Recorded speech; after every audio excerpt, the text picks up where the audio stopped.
Já estamos de volta com o seu programa Estilo de Vida, com participações do interior do estado. Quem mandou pra gente foi o Gabriel de Coari, Amazonas. Ele está ligado no programa Estilo de Vida. Gabriel, mais uma vez, obrigada pela sua participação.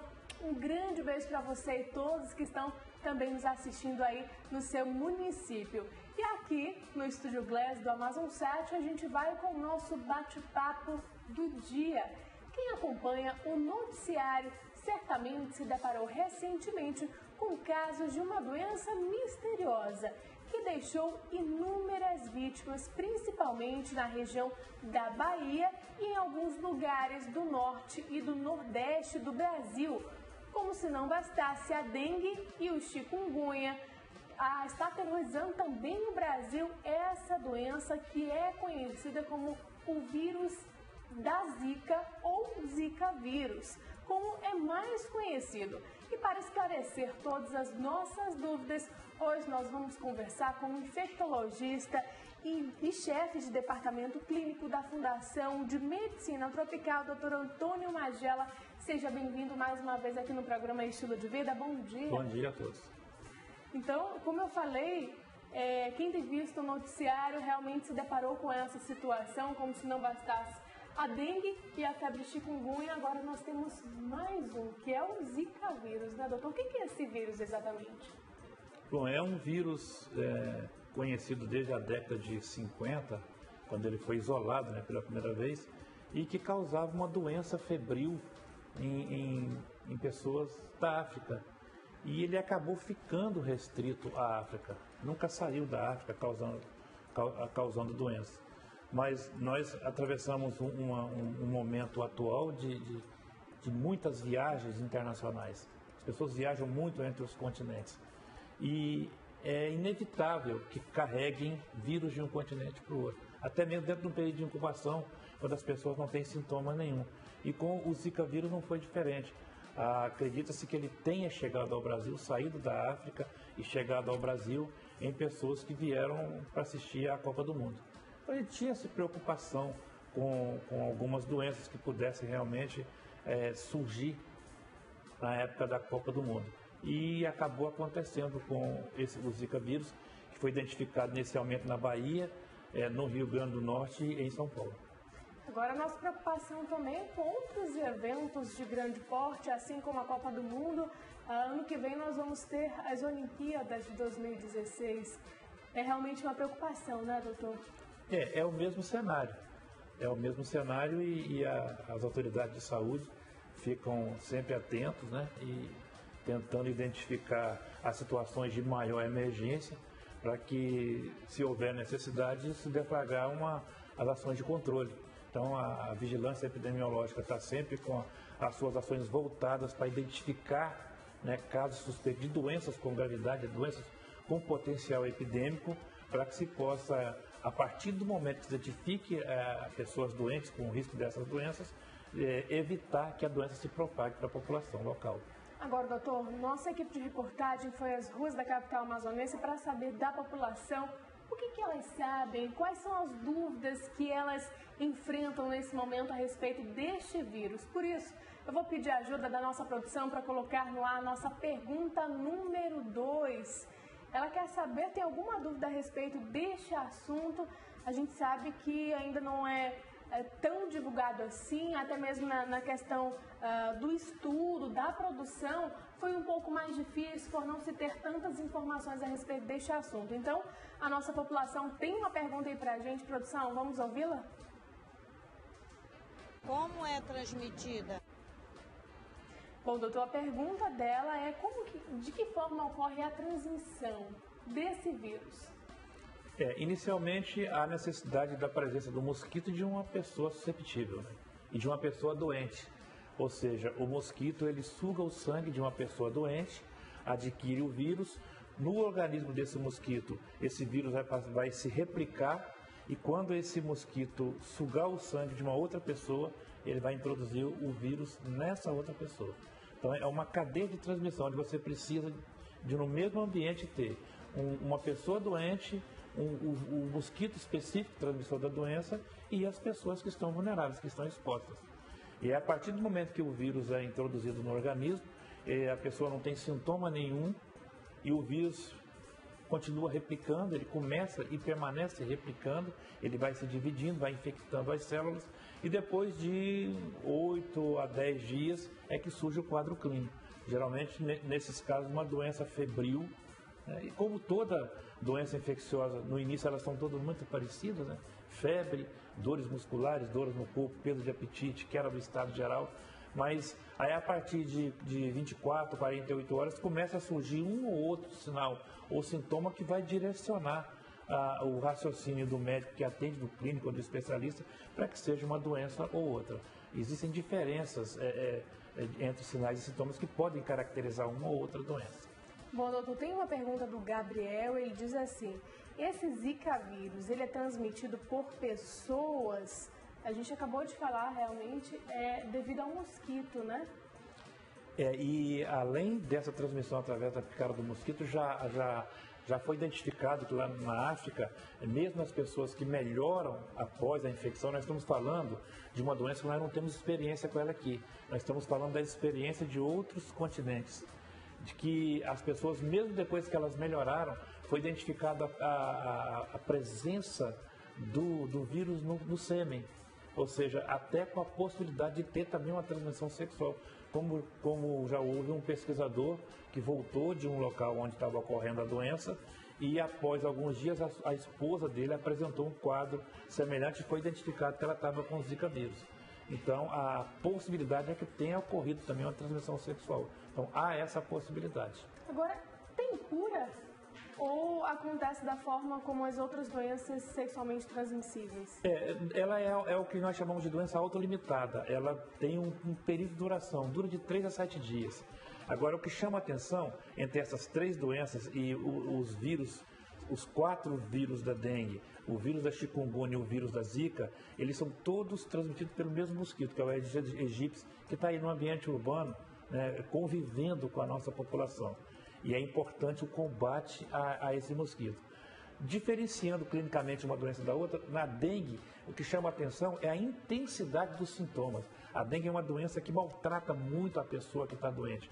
Ela fica de cama, ela fica cheia de dores, a febre incomoda muito, ela perde a fome, ela perde a sede, ela desidrata muito rapidamente.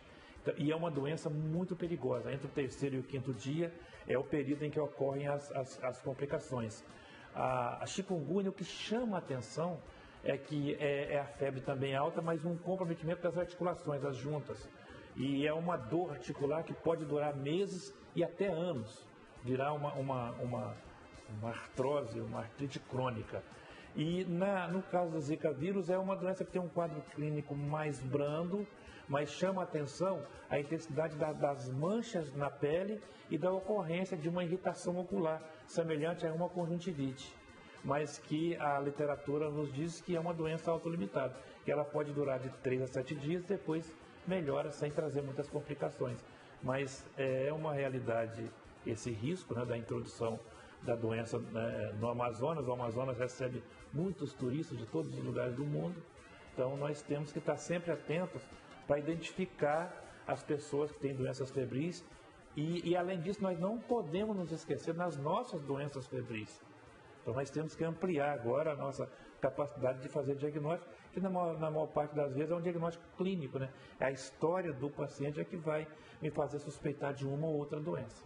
Agora, é importante a gente falar também, doutor, essa questão da preocupação dos órgãos de saúde em geral, seja a nível local, nacional, até mesmo federal, em relação à dengue, que hoje nós temos 4 subtipos, porém já existem relatos que está surgindo um 5º subtipo? Já essa história da identificação de um 5º vírus da dengue no Sudeste Asiático, mas é uma situação que está restrita ainda. Mas a preocupação entre essas 3 doenças, cada uma gera preocupação, evidentemente que as pessoas vão adoecer, vão deixar de trabalhar, vão deixar de frequentar aulas, pode trazer alguns transtornos. Mas uma atenção muito grande com relação à dengue, porque como elas são muito parecidas, há assim uma possibilidade de que se pense muito numa doença quando na realidade pode ser a outra. E o risco maior é da dengue. A doença que tem o maior potencial de desenvolver formas graves, inclusive de matar, é a dengue. Tanto é que no Brasil só esse ano já foram mais de 200 óbitos, né, em consequência de dengue.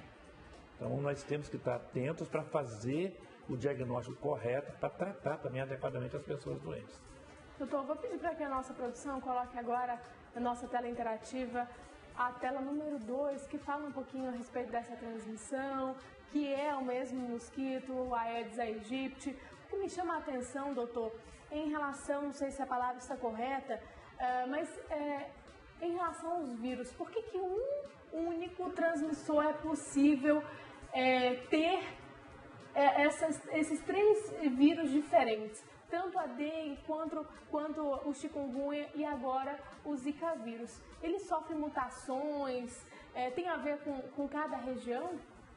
Isso é uma questão de adaptação biológica, né? Nós temos um mosquito presente no mundo inteiro, em quase todos os países do mundo, e que os vírus desenvolveram uma certa estabilidade biológica com esse mosquito, ao ponto de se replicar dentro do organismo dele e de ser transmitido por esse vírus. Esse mosquito, perdoe. Então, essa é uma cadeia de transmissão.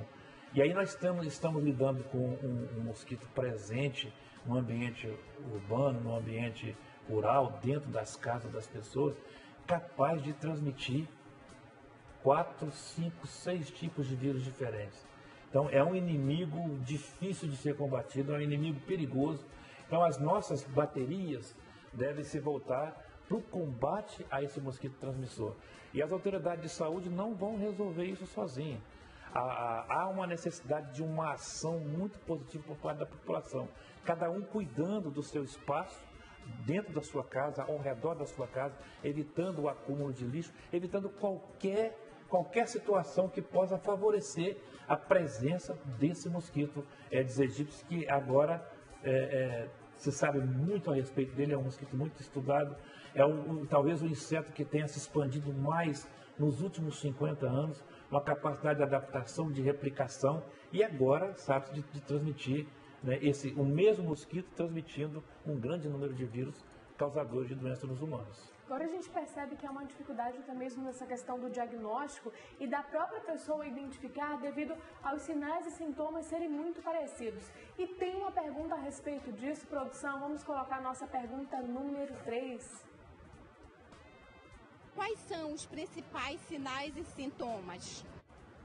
Bom, ela pergunta pra gente quais são os principais sinais e sintomas do Zika vírus. Doutor, e aí eu já emendo pedindo para a nossa produção colocar a nossa tela interativa número 3, que você vai conseguir visualizar alguns tópicos que são importantíssimos para a identificação desse vírus, dessa doença. O que a gente pode falar em relação a isso, doutor? Bom, é uma doença febril aguda, como as outras, né? Como é a gripe, como é o resfriado, como é uma infecção de garganta, uma infecção de ouvido, uma meningite, uma pneumonia. No início é tudo muito parecido. O que chama a atenção nessa doença, e nós estamos falando aqui no que a literatura nos diz, que nós não temos experiência com essa doença, não temos nenhum caso aqui no Amazonas, mas que é uma doença febril, que a febre pode ser de moderada a alta, mas na maior parte dos casos é uma febre moderada, não é um quadro clínico tão intenso e que lá pelo segundo dia já surgem as manchas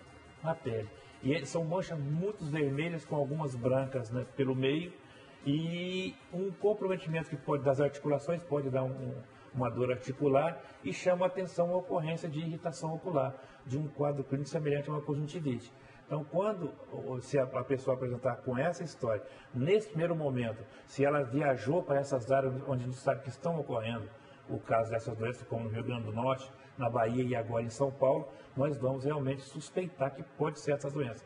Mas sim, suspeitar que pode ser o Zika vírus, mas nunca se esquecendo que pode ser chikungunya, que pode ser dengue e que pode ser qualquer outra doença febril. Então, a atenção a ouvir a história, analisar os aspectos epidemiológicos, e todas as vezes que a pessoa for atendida e for para casa, o profissional de saúde deve dar todas as orientações para ela, para que se ela piorar, ela retornar à unidade de saúde. Então, uma pessoa que é atendida por uma doença febril na unidade de saúde, é medicada, vai para casa e 24, 48 horas depois ela volta, então é uma situação que deve realmente chamar a atenção de qualquer profissional que pode estar ocorrendo uma doença grave que pode estar em evolução.